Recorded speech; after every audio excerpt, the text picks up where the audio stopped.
नमस्ते। कितना बड़ा खेल है इस इस्लामाबाद की रात में। कौन किसे खरीद रहा है, कौन किसको गिरवी रख रहा है। क्या पाकिस्तान की सत्ता अब सिर्फ एक दस्तखत का सौदा है? क्यों CDF नोटिफिकेशन रुकते ही पूरे देश की सांसें अटक गई? क्या यह महज तकनीकी देरी है या इसके पीछे ऐसा सौदा छुपा है जिसने पाकिस्तान की राजनीति और सेना दोनों को स्तब्ध कर दिया है? और सबसे बड़ा सवाल, क्या आसिम मुनीर अब भी पाकिस्तान के सबसे ताकतवर आदमी हैं या नवाज परिवार ने उनके सामने वो शर्त रख दी है जो पूरी हुई तो पाकिस्तान का लोकतंत्र फिर वही पुरानी डोर से बंध जाएगा। यह कहानी किसी अखबार की एक कॉलम नहीं बल्कि सत्ता के चरमराते पहियों के बीच फंसी एक ऐसी हकीकत है जिसमें तख्त और ताज दोनों की कीमत लगती है। जिस देश में प्रधानमंत्री बदले जाते हैं, सरकारें गिराई जाती है, संविधान लचीली मोम की तरह खिंचता है, वहां एक साइन रुक जाए तो पूरा सिस्टम क्यों हिल जाता है? जवाब साफ है, क्योंकि पाकिस्तान असल में किसी संविधान से नहीं, सेना और सत्ता के डबल लॉक मैकेनिज्म से चलता है। और इस बार चाबी एक जेब में नहीं, दो हाथों में विभाजित है।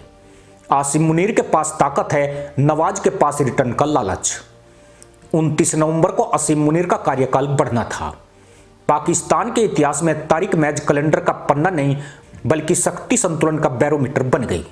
उसी तारीख से पहले CDF नोटिफिकेशन जारी होना था, पर वह नोटिफिकेशन आज भी फाइलों में धूल खा रहा है।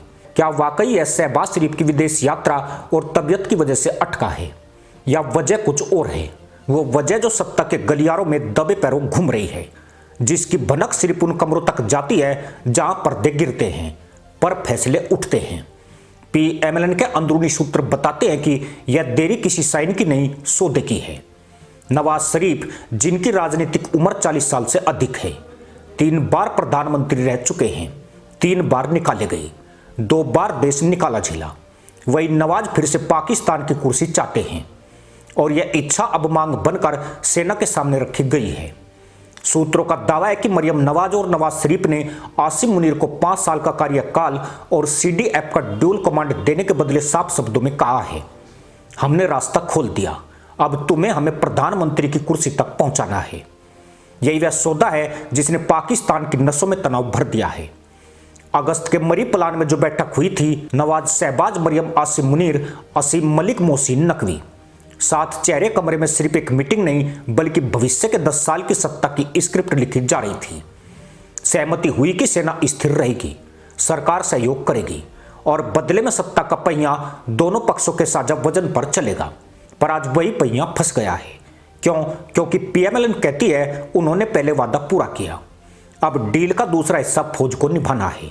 यहीं पर मरियम नवाज की मांगे कांच पर पड़े पत्थर की तरह शोर मचा रही है। लेफ्टिनेंट जनरल नोमान जकारिया को वाइस COAS बनाना, लेफ्टिनेंट जनरल असीम मलिक को NSC कमांड सौंपना, वही मेजर और लेफ्टिनेंट स्तर के अधिकारियों की पोस्टिंग को अपनी सहमति के बिना आगे न बढ़ने देना। क्या यह राजनीतिक हस्तक्षेप नहीं, पर पाकिस्तान की राजनीति और फौज का नाच 2 धागों से चलता है, एक शक्ति का, दूसरा लालच का। और इस बार लालच भारी है। सवाल यह नहीं है कि नवाज क्या चाहते हैं, सवाल यह भी है कि आसिम मुनीर क्या खो सकते हैं। अगर वे 5 साल चाहते हैं तो उन्हें नवाज को प्रधानमंत्री बनाना होगा, पर अगर वे नहीं बनाते तो क्या सेना के भीतर से कोई दूसरा जनरल उठेगा? पाकिस्तान का इतिहास कहता है यहां कुर्सी कभी खाली नहीं रहती। आज मुनीर है पर कल कोई और भी हो सकता है। इसी डर ने खेल को और उलझा दिया है। PMLN खुश है क्योंकि उन्हें लगता है कि उनके हाथ ताश की मजबूत गट्टी है, लेकिन आसिम मुनीर भी कम अनुभवी नहीं है।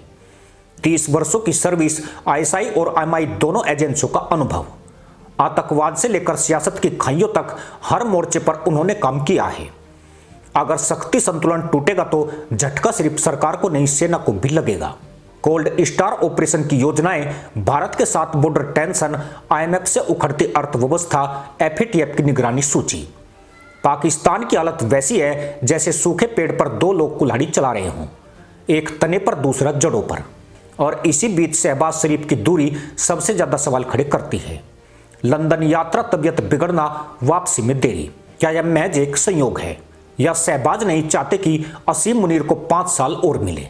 शहबाज जानते हैं कि अगर CDF नोटिफिकेशन साइन हो गया तो सेना पर मुनीर की पकड़ और मजबूत हो जाएगी।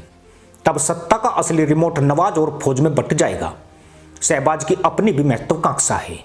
वह सिर्फ भाई की वापसी का पुल नहीं, खुद भी दूसरे ट्रंप का सपना रखते हैं। यही वजह है कि वह दूरी बना रहे हैं। नोटिफिकेशन जितना देर से होगा उतनी ही उनकी राजनीतिक कीमत बढ़ेगी। पाकिस्तान की राजनीति हमेशा से एक मंच रही है जहां अभिनेता बदल जाते हैं लेकिन स्क्रिप्ट वही रहती है।